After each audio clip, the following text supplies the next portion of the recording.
Bienvenidos a otra jornada de Fundación Zambrano, jornadas de actualización.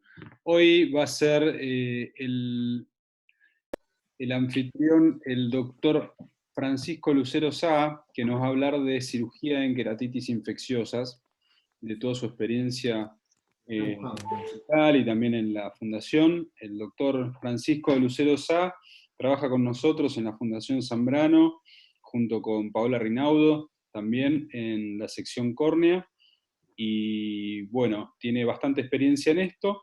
Él se ha formado en el Hospital de Clínicas, como ustedes ya saben, y bueno, también vamos a tener la presencia de la doctora Paola Rinaudo para hacer algunos comentarios.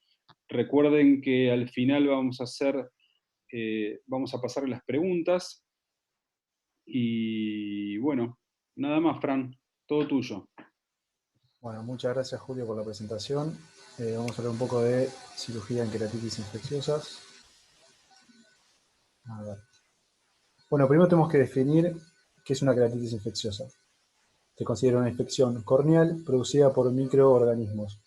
En general dividimos dos grupos. Por un lado las bacterias, los hongos y los parásitos como Acanthamoeba, y por otro lado el herpes, porque el herpes tiene mecanismos, o sea, factores predisponentes y una etiopatogenia totalmente distinta. Nosotros nos vamos a concentrar más que nada en bacterias, hongos y en parásitos. Los factores predisponentes para estas queratitis infecciosas son el uso de lentes de contacto, en realidad el mal uso. Tienen más riesgo los pacientes que duermen con los lentes de contacto puestos o que los tienen puestos cuando se dan un baño o que tienen una mala higiene.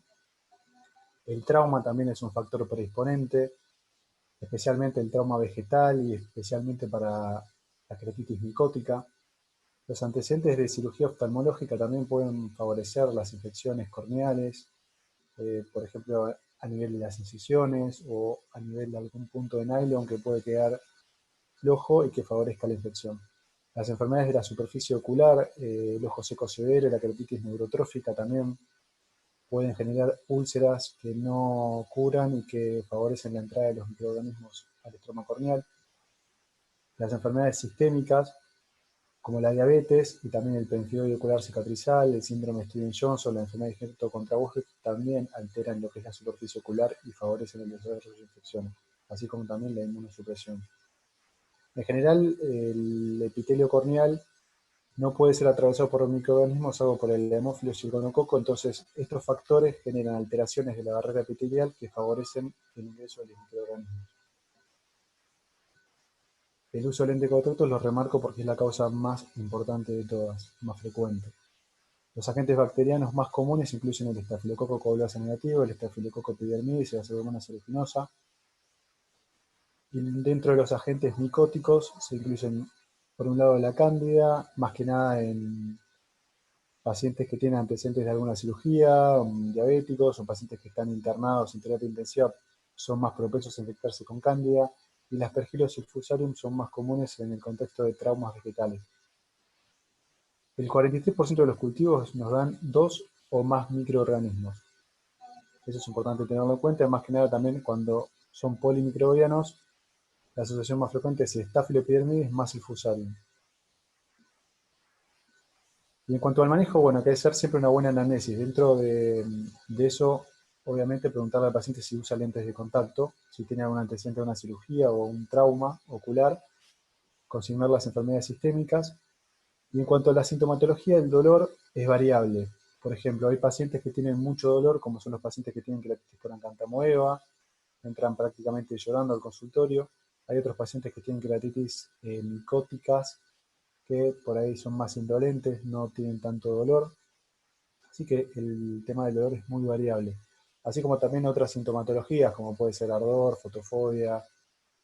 Es fundamental tomar la agudeza visual, a veces es difícil porque el paciente no puede abrir el ojo, pero es muy importante anotarlo en la clínica, no solo por cuestiones médico-legales, sino también para ver un poco cómo evoluciona esa infección. No es lo mismo si el paciente llega viendo cuentadeos o si llega viendo 10 décimas.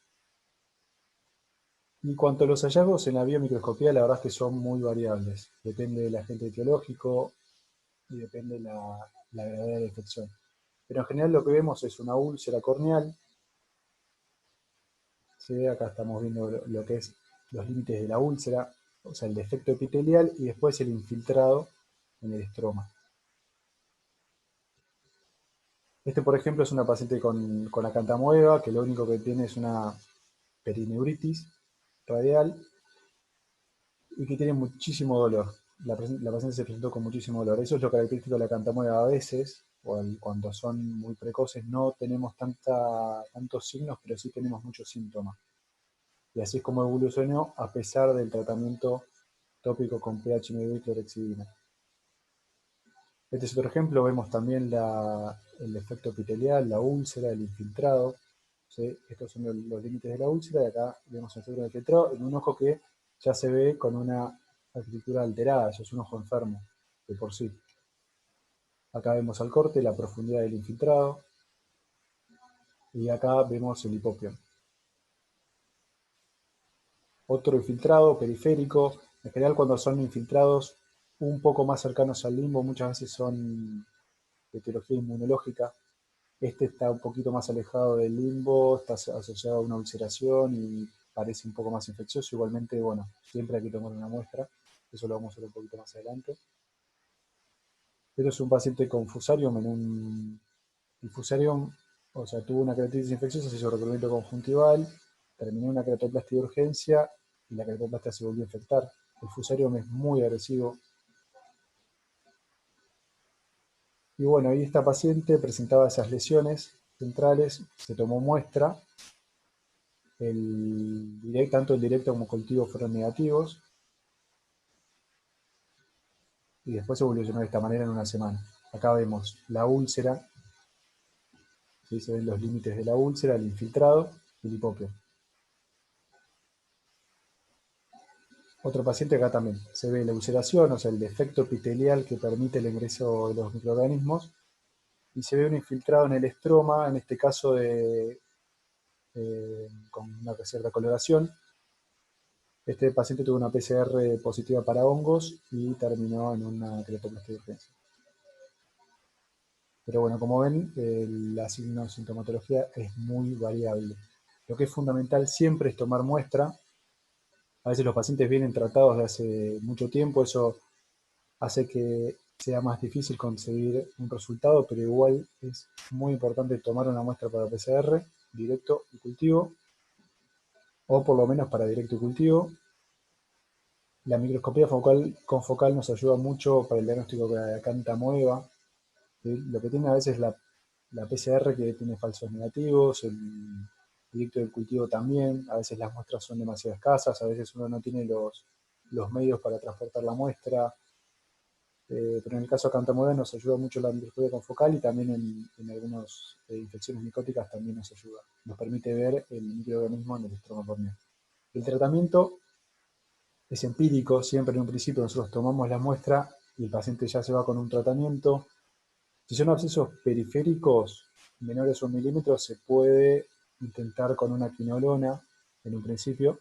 También en esos casos, como les dije, hay altas chances de que ese infiltrado sea inmunológico. Entonces a veces responden bien a algún antibiótico con un corticoide. Pero ya con abscesos más grandes y más cerca del centro de la córnea, en general lo que indicamos son ceftazidima y vancomicina. Preparamos los colirios fortificados y los alteramos cada 1 hora. Si sospechamos alguna etiología micótica que puede estar asociada, podemos dar natamicina y voriconazol.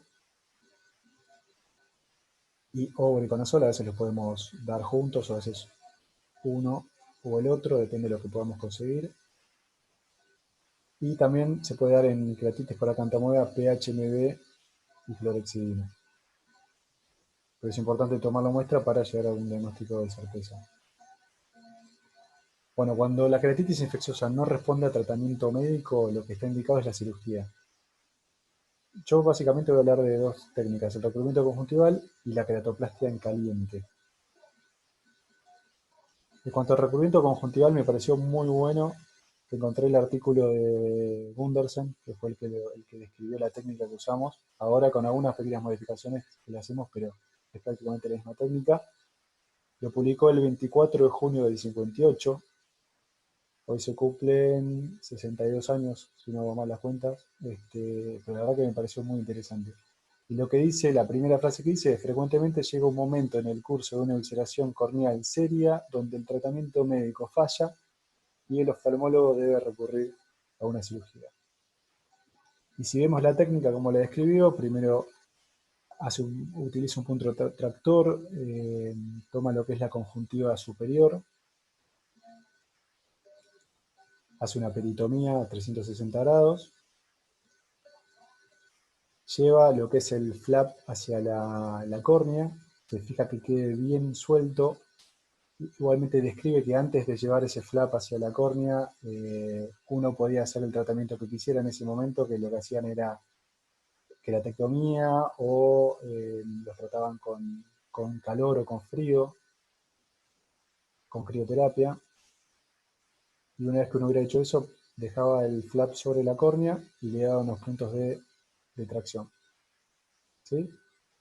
Pero bueno, básicamente es la misma técnica que usamos ahora con algunas pequeñas modificaciones, y además habla especialmente en el trabajo de evitar la tena, de hacer que el recubrimiento conjuntival sea lo más fino posible y que no tenga tena. Bueno, otro trabajo más nuevo de este año de marzo, donde presentan una serie de casos, una revisión de la literatura, tienen 35 pacientes. El 71.4% de los recubrimientos fueron por queratitis infecciosa o por úlceras corneales y el 97.1% fueron exitosos. Lo que se refiere a exitosos es que se cure la infección. Bueno, y ahora voy a presentar un caso clínico. Este es el que les contaba antes, que es la queratitis por acantamueda, donde lo único que vemos es una perineuritis. Acá el diagnóstico lo hicimos con una microscopía confocal, que la PCR nos había dado negativa. Y a pesar de haber iniciado el tratamiento en este momento, donde recién estaba empezando la infección, evolucionó de manera muy torpia y fue a cirugía. La cirugía que hicimos fue la que describió el papá de Federico Cremona, Gustavo Cremona, que publicaron un trabajo en la revista Córnea. Lo que pasaba en ese momento, este trabajo fue en el 2002, los pacientes que tenían queratitis por acantamuela y se hacían un recubrimiento conjuntival no tenían buenos resultados porque lo único que hacían los cirujanos era desepitelizar la córnea, que es lo que hacemos muchas veces en general en los recubrimientos conjuntivales. Lo que propuso el doctor Cremona es una queratectomía, además del recubrimiento conjuntival, y con eso tuvo muy buenos resultados, y es lo que hacemos en el hospital y lo que nos enseñó Fede. Esta cirugía la hice con el doctor Cremona, fue la primera que hice de queratectomía con recubrimiento conjuntival. Lo que hacemos es marcar con el 15 grados la profundidad que vamos a hacer la queratectomía, siempre con mucho cuidado, más cuando nos vamos acercando a lo que es el centro de la córnea. Hacemos la queratectomía con un Crescent.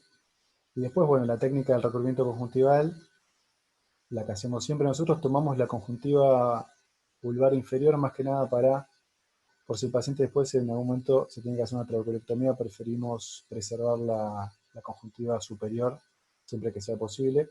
Y hacemos más que nada una peritomía de 180 grados. Siempre tratamos de que el colgajo sea fino, de no agarrar tenon, evitar la tenon y no hacer ningún ojal en el colgajo, eso es muy importante. Acá lo liberamos bien de la tenon, que esté bien liberado, que no tenga ningún tipo de retracción.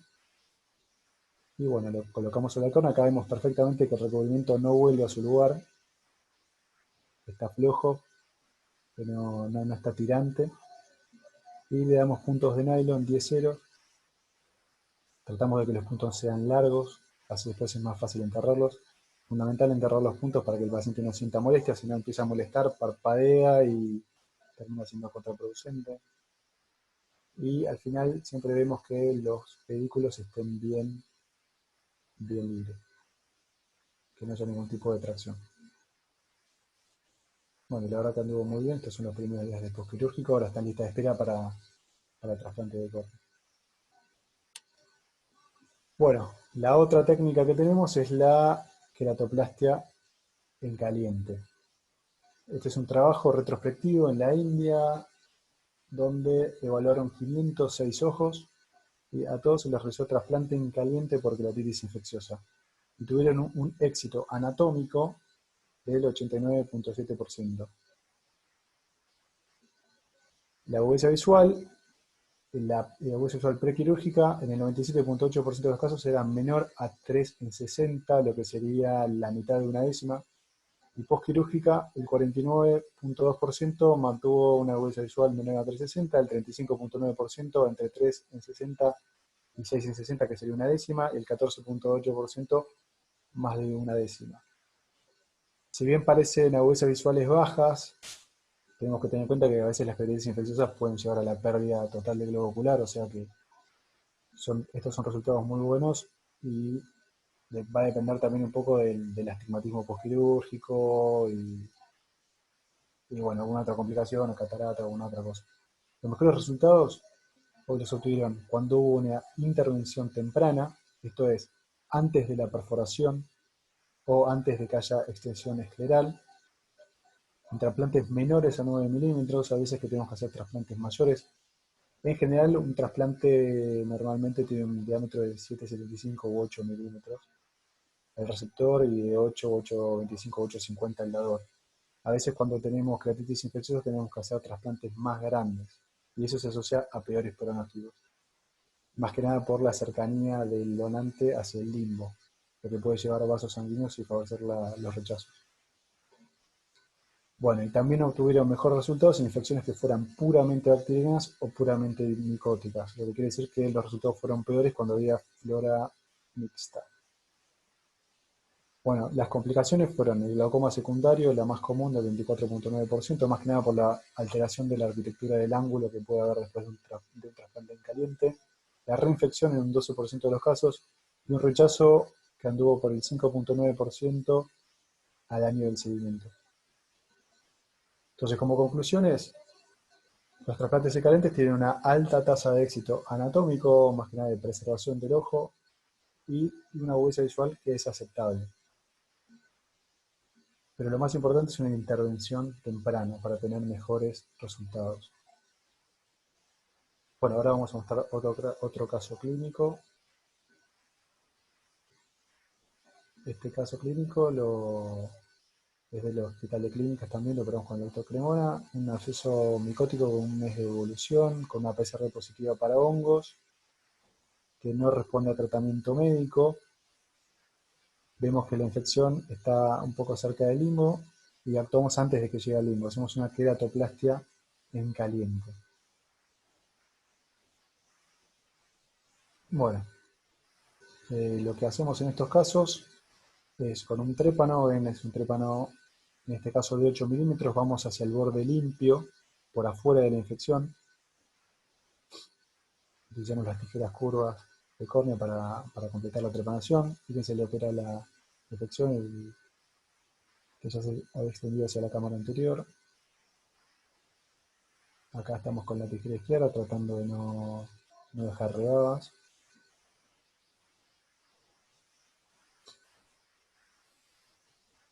Bueno, ahí terminamos de trepanar la córnea.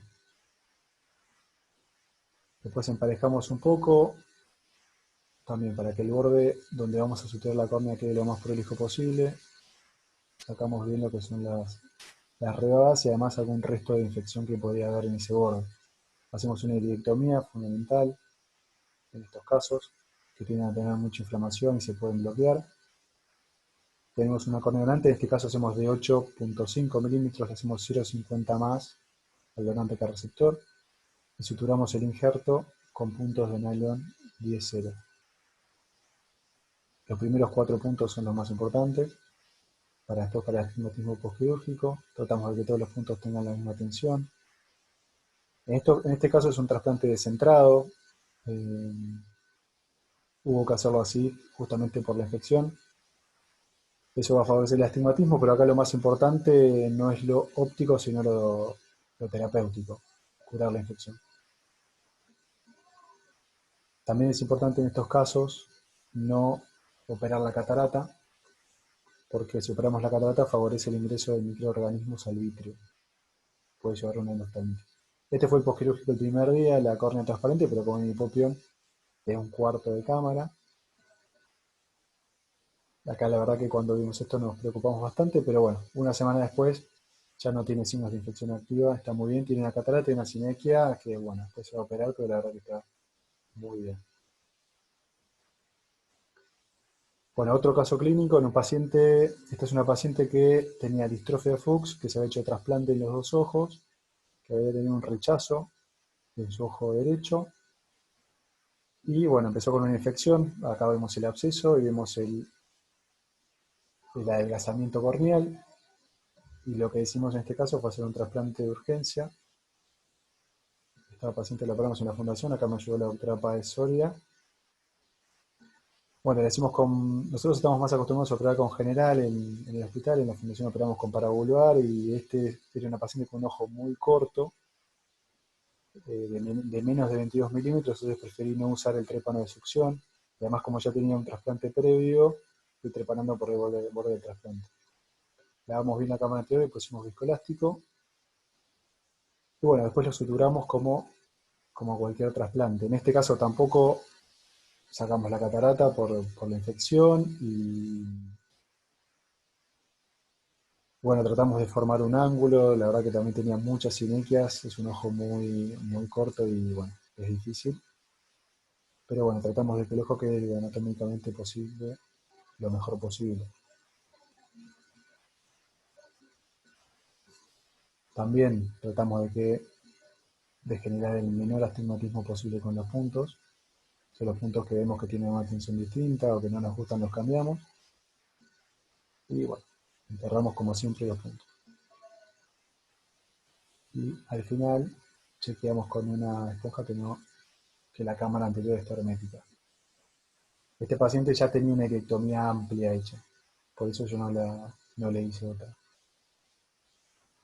Y bueno, la verdad que la córnea anda bien, esto es a los 2 meses del posquirúrgico, tenemos que operar la catarata lo antes posible, pero bueno, la verdad que está bien y que la presión también está bien regulada, está en 11 milímetros de mercurio, así que está bien. Bueno, este es otro caso clínico, es una paciente de 61 años que tiene artritis reumatoide, síndrome de Sjögren,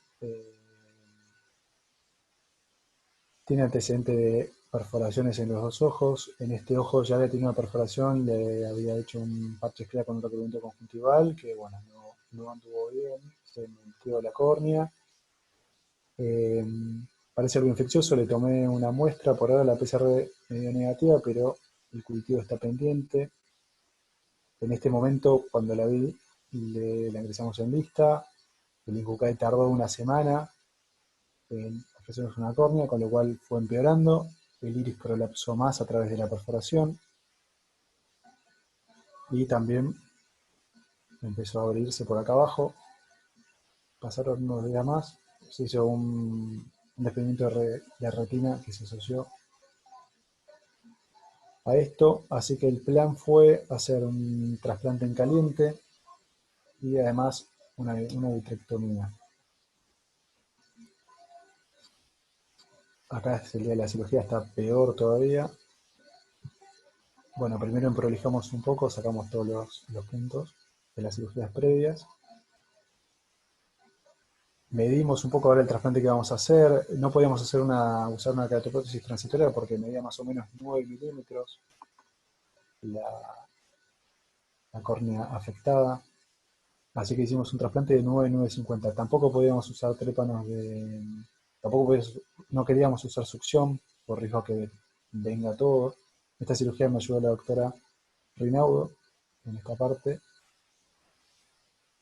Bueno, nos vamos ayudando con las tijeras para trepanar, también yendo por borde de sano. Y bueno, ya tiramos el cristalino ahí. En este caso no nos quedaba otra que sacar el cristalino porque se tenía que hacer una vitrectomía también. Y además estaba ya por salirse solo. Acá cortamos lo que es el iris necrótico. Y van a ver cómo el cristalino, que además estaba subluxado, que tenía la cápsula anterior rota, no sabemos por qué, viene solo. Lo tenemos para que no vengan más cosas atrás. Bueno, ponemos la córnea, como les dije, un trasplante grande, el receptor de 9, el donante de 9,50. Y bueno, después lo suturamos como suturamos siempre. La verdad que por suerte el ojo se comportó bien, estaba bastante tranquilo.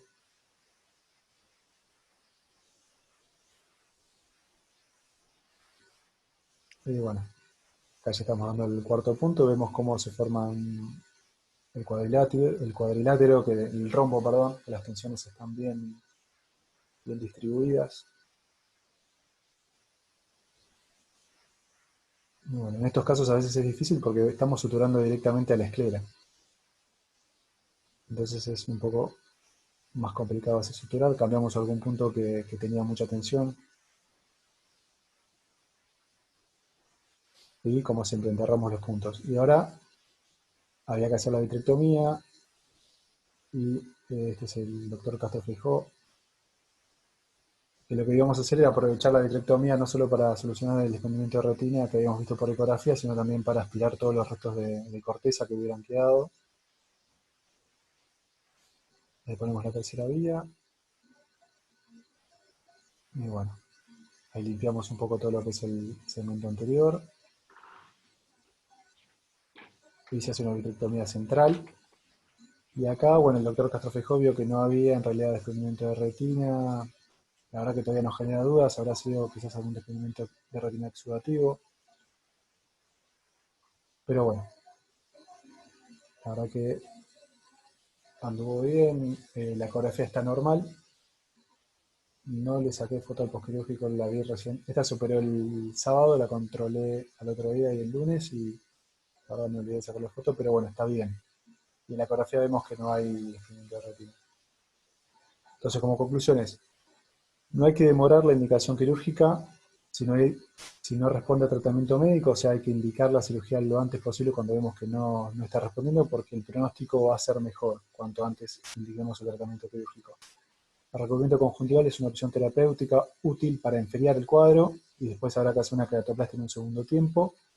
La queratoplastia en caliente lo que nos da es una opción terapéutica que además nos permite una recuperación visual más rápida. Lo que nos pasa en nuestro país es que a veces las listas de espera son muy grandes y por ahí nos pasa que un paciente joven que tiene un absceso en un ojo y el otro ojo lo tiene completamente sano, que ve 10 décimas, ese paciente que hacemos un recubrimiento conjuntival probablemente esté en lista 10 años o quizás nunca le salga la córnea. Entonces por ahí en esos casos una queratoplastia en caliente permite que ese paciente pueda recuperar la visión de manera más rápida. Así que bueno, eso es todo. Muchas gracias. Muy bueno, Fran, Gracias, muy Pablo. bueno. Quería aprovechar para hacer algún comentario, Sí. que no quise interrumpir antes, pero más que nada, lo más importante es lo de las conclusiones que pusiste, que me pareció buenísimo, es del diagnóstico temprano, obviamente, de las infecciones. En cuanto a la cantomueva, vos lo dijiste, que la microscopía confocal es muy útil porque la PCR tiene muchos falsos negativos. En general, en la cantomueva tiene muchos falsos negativos porque en el momento en que la cantomueva está en el epitelio para que nosotros lo podamos tomar con la muestra, nunca nos llega ese paciente a la consulta del especialista de córnea. En general, cuando el paciente tiene queratitis y la cantomueva está en el epitelio y nos va a dar positivo la PCR, está con el oftalmólogo que lo sigue siempre, viendo que tiene una queratitis asociada a la lente de contacto y con tratamiento con corticoides y dando vueltas 1 mes, 2 meses, 3 meses. Cuando se ve que tiene algún otro signo de que la infección puede ser una cantamueva, llega al especialista de infecciones o de córnea, y lo que pasa normalmente es que en ese momento el epitelio ya sanó, la cantomueva está en las capas más profundas, ya hay quistes y el diagnóstico con la PCR se hace difícil. Por eso la microscopía confocal nos sirve porque puede evaluar in vivo, es como una anatomía patológica en vivo de todas las capas más superficiales y las capas más profundas. Entonces, si el operador que nos hace la microscopía ve que tiene algún quiste, entonces ya tenemos el diagnóstico. Hay casos obviamente con PCR positiva, pero son los menos porque, ya les digo, eso se da cuando lo vemos bien al comienzo. Y lo que mostraste buenísimo en la cirugía, que es la técnica del doctor Gustavo Cremona, justamente eso nos sirve porque sacamos todo el estroma superficial, que ya en ese sector ya no hay acantomueva, entonces la acantomueva está bien posterior, bien en la parte profunda, y la forma de llegar a curar esa acantomueva que está en profundidad de la córnea es hacer la queratectomía y después llevar ahí los vasos. Porque lo que sabemos es que si hacemos un recubrimiento conjuntival común, sin la queratectomía, el paciente está condenado. No sé Sí, no si llegan los coincidís vasos. conmigo. Sí, sí, sí. Sí, nunca van a llegar los vasos tan profundos donde están los quistes. Exactamente. Y otra cosa que lo dijiste vos al final de la conclusión es que en otro tipo de infecciones, uno, primero que le toma muestra al paciente cuando llega, le da los fortificados y tiene que tener un tiempo prudencial de 72 horas, 96 horas, 3, 4 días con fortificados y enseguida definir si responde al tratamiento médico o no. Porque darle semanas y semanas de tratamiento médico sin tomar ninguna conducta hace, si anda bien, buenísimo, pero si no está andando bien, lo que hace es que después cuando nos llega el paciente tenemos el absceso en el limbo, tenemos que hacer Claro. un trasplante gigante, o en otros casos que se ve mucho en los hongos, por ahí lo teníamos superficial en la córnea y cuando llegan lo tenemos en la cámara anterior. Entonces, rápidamente es tomar muestra, dar tratamiento médico y a los 3 días, 4 como mucho, hay que definir si ese paciente necesita cirugía o no, para darle una mejor chance. Incluso lo que vos mostraste en el trabajo de malas agudezas visuales posoperatorias, son malas en general en el posoperatorio con el trasplante caliente porque los operamos tarde. Sí, Fíjate sí, que la paciente que vos mostraste del hospital con el hongo, sí, el primer caso de trasplante en caliente, esa sí. seguramente tenga mucha mejor agudeza visual final. Sí, claro, claro. Bueno, ese trabajo que mostré, todos los pacientes que se operaban eran o estaban perforados o tenían un descemetocele. O sea que ellos dicen Claro, de llegar temprano a la cirugía, pero ya están operando a la gente con un descemetocele, o sea que está tarde, avanzadísimo. lógico, Entonces tienen malas agudezas visuales también. Les hago tal una cual. pregunta a los dos. Si uno está en un medio donde no tiene acceso ni a microscopía confocal ni a PCR, el cultivo, ¿cuánto puede llegar a tardar? Y si tiene algún grado de- de positivos altos como para valernos de eso. Y el cultivo es variable, a veces tarda una semana, a veces tarda más y a veces menos. Por eso nos pasamos por ahí del tiempo que prudencia. Sí, sí, es que la indicación hay que hacerla antes. Por más que uno no tenga resultado del cultivo, hay que hacer la indicación quirúrgica antes. Si uno ve que el cuadro se está yendo de las manos. Lo que te puede Este, servir un poco más que el cultivo es el directo. Si vos tenés algún laboratorista bueno que con un directo te dice si hay hifas o levaduras, estás orientado claro, a saber que el paciente tiene un hongo. Para que nos digan si hay presencia de acantomueva hay que hacer tinciones especiales, que en general es difícil, y cultivar la acantomueva más difícil todavía. Por eso yo creo que por ahí para la gente que está en el interior y no tiene acceso a la PCR en la microscopía confocal, la sospecha diagnóstica es lo único que salva a los pacientes. Pensar en aquel paciente que tiene queratitis hace un mes, que usa lente de contacto y no sale adelante de la queratitis, aunque se le suspendimos los lentes de contacto y le dimos lubricación y le dimos antibióticos y hasta le dimos corticoides y no anda bien, sospecharlo bueno, en algunos casos hay que derivarlos para poder hacer el diagnóstico. Eh, pero bueno, si no hay PCR y no hay microscopía confocal, yo apuntaría más al directo, como que además nos da información en el día, ¿no? Que uno tiene, hace un ida y vuelta con la gente del laboratorio, mandás la muestra y eso se procesa en el día y te pueden decir, mira, se ve un coco positivo, se ve un gram negativo pensando en una pseudomona, o se ve IFA, se ve levadura, eso ayuda mucho. y los problemas que tenemos también a veces es que las muestras son insuficientes o por ahí a veces es difícil tener una buena cantidad de muestra para que se pueda analizar bien. También tiene que ser alguien, la persona que lo analice, que esté muy capacitada para analizar esas muestras de oftalmología. Acá el doctor Basbús, jefe de residentes del Hospital de Clínicas y que trabaja también con nosotros en la fundación, dice que incluso las tinciones para Cantamoeba las suelen tener en laboratorios de anatomía patológica y no en bacteriología. Está bien. Claro, porque se usa Giemsa, se puede ver con Giemsa y calcofluor, que son dos tinciones que no son para lo que es bacteriología. Bien. Tengo una pregunta, Fran. ¿Por qué enfatizás el no poner tenon cuando haces el recubrimiento? Porque la tenon lo que favorece es la retracción del recubrimiento. Y por otro lado también, sin tenon son colgajos mucho más finos. Si solo conjuntiva es mucho más fino, se puede hacer transparente también mucho más rápido. Y además la tenon no nos ayuda en nada. Lo importante son los vasos que lleva la conjuntiva. Perfecto. No es tan fácil separar la tenon de la conjuntiva en un ojo que está infectado. Porque, o sea, cuando uno quiere en una cirugía por ahí de glaucoma o en cirugías de conjuntiva, separar la tenon de la conjuntiva es bastante sencillo, se respetan los planos, pero cuando uno tiene un ojo infectado con mucha infección, mucha inyección conjuntival, perdón, y el ojo está muy caliente, no es tan fácil separar los planos, ¿no? Pero sí es fundamental, como dice Fran, para que quede finito y que quede, además estéticamente queda mucho mejor. Claro. El trabajo ese de Gundersen que mostré, lo que dice Gundersen es que siempre hay que arrancar desde el fornix a divulsionar la conjuntiva. Dice que Claro, desde ahí ahí es queda mucho, fácil plano. desde ahí dice que es mucho más fácil encontrar el plano. Nosotros en general, pagos también lo hacemos desde el limbo. Sí, la verdad que Pero bueno, sí. Bueno, nada, empezaremos a me pareció hacerlo desde el interesante. Fornix, si lo dice Sí, Gundersen. Ah, sí, me pareció en el limbo interesante. ya las dos capas, la conjuntiva y la tenon, ya están fusionadas. Exactamente, es lo que dice Claro. Gundersen. Bien, ¿qué hacemos si falla El recubrimiento. el recubrimiento? Porque si falla el Nosotros, trasplante, calculo que irás en recubrimiento, depende cómo está, pero si falla el recubrimiento, no, nosotros en general hacemos el recubrimiento de la conjuntiva con la conjuntiva inferior. Si ese falla, hacemos uno con la conjuntiva superior. Y si falla y podemos, hacemos un trasplante. Es bien, muy variable.